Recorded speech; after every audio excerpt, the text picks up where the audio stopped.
给大家演示 TTO 电报营销助手的操作流程。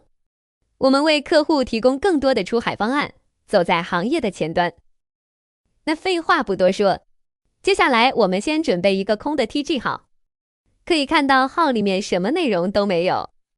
接下来打开我们要私信的客户数据，第一条的这个用户名，就是我们准备的这个空白号的用户名，添加这个号过来，方便看到发送的一个效果。那我们这边可以看到是一些手机号码，我们的软件是支持用户名和手机号去发送私信的。我这边已经提前登录上了20个号。接下来我们打开要私信的用户数据，全部复制，然后直接导入进软件。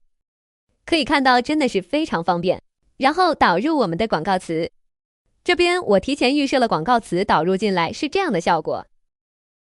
这边我设置5到15秒之间的一个休息时间，下面设置我们线程数量，然后是每个号子私信的数量上限。如果有不懂得配置的，可以问客服，然后保存一下。接着我们直接开始任务，不到1秒钟的时间，我们的空白小号就收到了私信消息。我们点到用户数据，可以看到实时发送情况，可以看到发送速度非常快。这边可以看到每个号的发送数量以及频繁的数量，数据都是非常清晰的，非常适合工作室接单或者团队跑业务。可以看到已经快跑完了，我们导入的这100条测试数据，只需要几十秒的功夫就发完了。软件还支持文案转发以及机器人触发模式，发出的文案自动进行微调，降低风控导致的封号。你们应该有见到过陌生人打个招呼就没下文了，你一回复他广告就发来了，这也可以通过我们软件实现，封号率很低。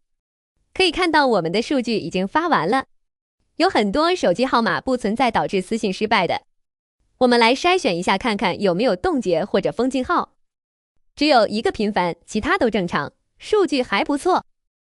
接下来去打开我们的任务回执看看。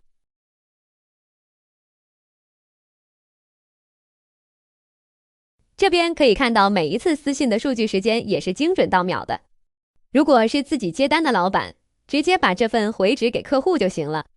可以看到已用数据和未使用数据都记录下来了，不会造成数据浪费。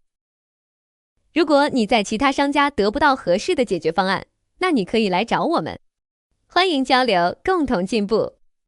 选择 TTO 电报营销专家，助力您出海畅通无阻。